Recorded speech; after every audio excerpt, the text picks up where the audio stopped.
రంగారెడ్డి జిల్లా Badangpet municipal corporation BJYM అధ్యక్షులు రాళ్లగూడెం రామకృష్ణారెడ్డి ఆధ్వర్యంలో తిరుమల శ్రీవారి లడ్డు ప్రసాదంలో అపవిత్ర పదార్థాలు కలపటం భక్తుల మనోభావాలు దెబ్బతినేలా వ్యవహరించిన మాజీ ముఖ్యమంత్రి జగన్మోహన్ రెడ్డి దిష్టిబొమ్మ దహనం చేశారు.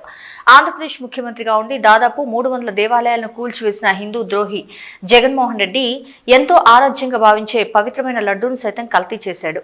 మరి కల్తీ చేసిన వారిని వెంటపడి అరెస్ట్ చేసి తగిన శిక్ష విధించాలంటూ డిమాండ్ చేశారు.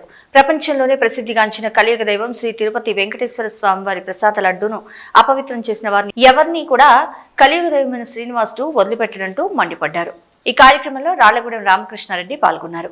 అదేవిధంగా హిందూ దేవీ దేవతలను ఎవరైనా కించపరిచే విధంగా, హిందూ మనోభావాలను దెబ్బతీసే విధంగా ఎవరు చేసినా వదిలిపెట్టే ప్రసక్తే లేదంటూ హెచ్చరించారాయన. ఈ కార్యక్రమంలో రాష్ట్ర నాయకులు నడికుడి యాదగిరి, సంజీవరెడ్డి, జిల్లా నాయకులు గుర్రం మల్లారెడ్డి, మహేశ్వరం నియోజకవర్గ కన్వీనర్ దేవేందర్ రెడ్డి మరియు హిందూ సంఘాలు పాల్గొన్నాయి.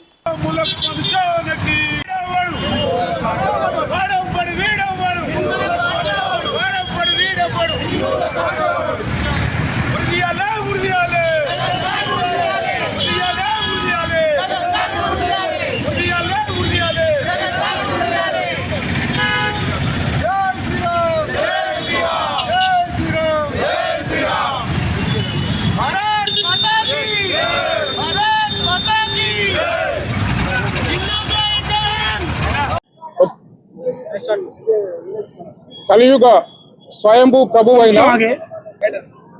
కలియుగ ప్రభువైన విశ్వవ్యాప్తంగా భక్తులున్న శ్రీ వెంకటేశ్వర స్వామి దేవాలయము తిరుపతిలో శ్రీకృష్ణ దేవరాయలు నిర్మాణం చేసిన తదుపరి ఎంతోమంది రాజకీయ నాయకులు, ముఖ్యమంత్రులు వచ్చినా కానీ ఆ తిరుపతి దేవస్థానానికి సంబంధించిన 7 కొండలను పరిరక్షిస్తూ వస్తున్న ఈ తరుణంలో గత ప్రభుత్వంలో ఒక ఆయన 7 కొండలని రూపుమాపు చేస్తున్న వ్యక్తి ఇవాళ ఒక మాంస ముద్దగా దొరికిన సందర్భం మనం చూసినాము.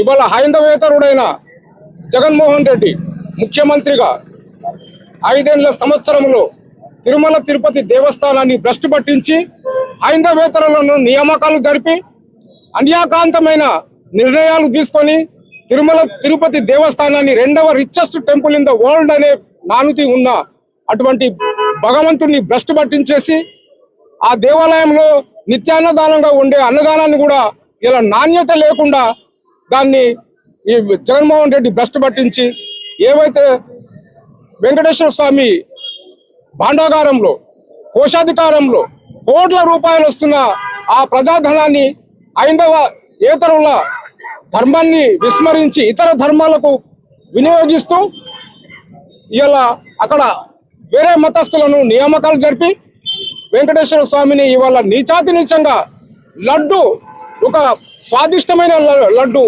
అమృత తుల్యమైన లడ్డు, భక్తులందరూ దానిని పవిత్రంగా భావించే లడ్డును ఇవాళ జంతు కళేబరాలకు సంబంధించిన నెయ్యితో ఆ స్వామివారి లడ్డును వారు తయారు చేయడము, అటువంటి లడ్డు ప్రాశస్తమైన లడ్డును ఇవాళ జగన్మోహన్ రెడ్డి చేయడం చాలా విచారించవలసిన విషయము. ఎంతోమంది ధార్మిక సంస్థలు, ఇతర దేవాలయాలు కూడా ఆ లడ్డును కాపీ చేద్దామన్నా కానీ చేయలేని అటువంటి స్వాదిష్టమైన లడ్డును తిరుమల దేవస్థానానికి సంబంధించిన ఒక మహిమాన్వితమైన లడ్డుగా మనం అందరం భావిస్తాము. అటువంటి లడ్డులో జంతువుల కళేబరాలను, నెయ్యిని భ్రష్టు పట్టించేసి నాణ్యత లేని నెయ్యిని అక్కడ తీసుకొచ్చి కేవలం డబ్బుల కొరకు హైందవ సమాజాన్ని కించపరిచిన ఈ జగన్మోహన్ రెడ్డి అతని పైన లీగల్గా యాక్షన్ తీసుకోవాల్సిన అవసరం ఉన్నది. ఏదైతే నిర్ధారించిండ్రో అందులో ఏవైతే ఎంక్వైరీస్ జరిగినాయో నిజంగానే అక్కడ భ్రష్టు పట్టిందని తేలింది. ధర్మారెడ్డి జేఈఓ అతను కూడా జగన్మోహన్ రెడ్డికి ఒక అధికారిగా ఉంటూ తిరుమల తిరుపతి దేవస్థానాన్ని కూడా భ్రష్టు పట్టించిన సందర్భం మనం చూస్తున్నాము. హైందవేతరులను ఇవాళ వైవి సుబ్బారెడ్డి హైందవేతరుడు తిరుమల తిరుపతి దేవస్థానానికి చైర్మన్ గా నియమించడం చాలా విచారించవలసిన విషయము. అతని అడ్మినిస్ట్రేషన్ లో ఇవాళ తిరుమల తిరుపతి దేవస్థానం అనేది భ్రష్టు పట్టిపోయింది. దీని అందరికీ కూడా ముక్త కంఠంగా ప్రపంచ వ్యాప్తంగా ఎంతో మంది హైందవులు ఉన్నాయి. ఇప్పుడు ఏదైతే తిరుపతిలో జరుగుతున్నటువంటి అపచారం గురించి మీకు అందరికీ తెలిసిన విషయమే. మన కలియుగ దైవమైనటువంటి శ్రీ వెంకటేశ్వర స్వామి యొక్క ప్రసాదాన్ని కల్తీలతో ఆవు ఆవు నెయ్యితోని చేయాల్సినటువంటి ఒక పవిత్రమైన లడ్డును మీరు ఏ విధంగా అయితే చేసిరో మీకు అందరికీ తెలుసు. మేము ఒకటే అంటున్నాం, ఈ యొక్క కల్తీ చేసినటువంటి నాయకులను కానీ, అక్కడ ఉన్నటువంటి తిరుమల తిరుపతి దేవస్థానం ఉన్నటువంటి బోర్డు సభ్యులను కానీ, తిరుమల తిరుపతి దేవస్థానం ఉన్నటువంటి అధికారులను కానీ, ప్రతి ఒక్కరిని ఈ యొక్క ఇష్యూ మీద ఏదైతే జరిగిందో ఒక్కరిని కూడా వదిలిపెట్టదని మేము కోరుతున్నాం. ఈ కలియుగ దైవమైనటువంటి శ్రీ వెంకటేశ్వర స్వామి దగ్గర ఈ విధంగా జరుగుతుందంటే ఇంకా నీకు దేశంలో ఉన్నటువంటి మన యొక్క హిందూ సాంప్రదాయం ఏ రకంగా ఎట్టుపోతుందో మీరు ఆలోచన చేయండి. ఈ వైసీపీ పాలనలో నాకు దేశకాడికి ఇంచుమించు ఒక 300 గుళ్ళను గోపురాలను సర్వనాశనం చేసేటువంటి ఈ వైఎస్ జగన్మోహన్ రెడ్డికి తగిన శాస్తి చేయాలి. ఆ చేసే లోపలనే భగవంతుడు ఆయన చేసిన శ్రీ వెంకటేశ్వర స్వామి. మీరందరూ ఇది గుర్తించుకోవాల్సిన కూర్చున్నారు. ఎందుకంటే పవిత్రమైనటువంటి ప్రపంచ దేశాల్లో తిరుమల తిరుపతి యొక్క లడ్డు పవిత్రత గురించి అందరికీ తెలుసు. దాన్ని కూడా దోసుక తిని ఎవరన్నా ప్రపంచంలో వీళ్ళను ఎవరైనా వీళ్ళని ఎవరైనా యాక్సెప్ట్ చేస్తారా మీరు ఆలోచన చేయండి. ప్రపంచంలో తిరుమల తిరుపతి దేవస్థానం యొక్క లడ్డు అంటే పవిత్రంగా భావిస్తారు. అటువంటి దాన్ని కూడా కల్తీ చేసి దాని మీద సంపాదించిన దరిద్రులు ఈ వైఎస్ఆర్సీపీ వాళ్ళు. నేను ఒకటే కోరుతా ఉన్నాను, ఈ హిందూ మతాన్ని నాశనం చేయనీకనే కొన్ని శక్తులు ఈ యొక్క ఇటువంటి పనులు చేస్తున్నారు. కాబట్టి వాళ్ళ మీద తగిన యాక్షన్ తీసుకొని ఈ కల్తీ లడ్డులో ఉన్నటువంటి ఎవరున్నా సరే వాళ్ళని ఎవరు కూడా వదిలిపెడతానికి కోరుచున్నారు. 1600 దొరుకుతున్నటువంటి నెయ్యిని 350 రూపాయలకు వస్తుందంటే వీళ్ళకు అవగాహన లేదా? ఇది కల్తీ ఉంటది, ఇది కొవ్వుతో చేసినటువంటి నెయ్యి అని. అదే గవర్నమెంట్ ఉంటే ఇది సేమ్ ఇలాగే వచ్చేస్తుండే. ఆ వెంకటేశ్వర స్వామి అరే వీడు వద్దు, ఈ వైఎస్ఆర్సీపీ జగన్మోహన్ రెడ్డి అనే ఈ టీం వద్దు అని వాడిని తప్పించి ఈ యొక్క చంద్రబాబు నాయుడు తెచ్చింది. కాబట్టి ఆ యొక్క నిజాలు బయటపడ్డాయి. కాబట్టి నేను అందరినీ కోరేది ఒకటే, అందరము ఇదే ఇష్యూ ఒక క్రిస్టియన్ జరిగితే ఏమవుతుందో మీకు తెలుసు, ఒక ముస్లింలకు వాళ్ళ దగ్గర జరిగితే ఏమవుతుందో మనకు తెలుసు. కానీ మన హిందువులో జరుగుతుందిరా బాబు అంటే ఒక్కడు ముందుకు రాడు. అంటే మనం హిందువులు కాదా? తిరుమల తిరుపతి దేవస్థానం దగ్గర ఉన్నటువంటి హిందువులు కాదా? ఆ దేవుని యొక్క డబ్బులు తింటలేరా? జీతాలు ఇస్తలేరా? అవన్నీ ఎవరు డబ్బులు? ఎవరయ్యా జాగిరి అనుకుంటారు వాళ్ళు? ఆ తిరుమల వెంకటేశ్వర స్వామి యొక్క డబ్బులనే జీతాలుగా తీసుకుంటూ కల్తీ చేసుకుంటూ బ్రతుకున్నట్టు దరిద్రులకు మేము ఒకటే హెచ్చరిక చేస్తున్నాం. గత 2-3 రోజుల నుంచి మనం చూస్తూనే ఉన్నాం, తిరుమల తిరుపతి దేవస్థానంలో లడ్డు నెయ్యి కల్తీ జరిగిందని చెప్పి రోజు ఎన్నో కోట్లు అక్కడ ఆదాయం వస్తుంది తిరుపతి దేవస్థానానికి. అయినా కూడా వాళ్ళు ఆ విధంగా చేయడం చాలా విడ్డూరం.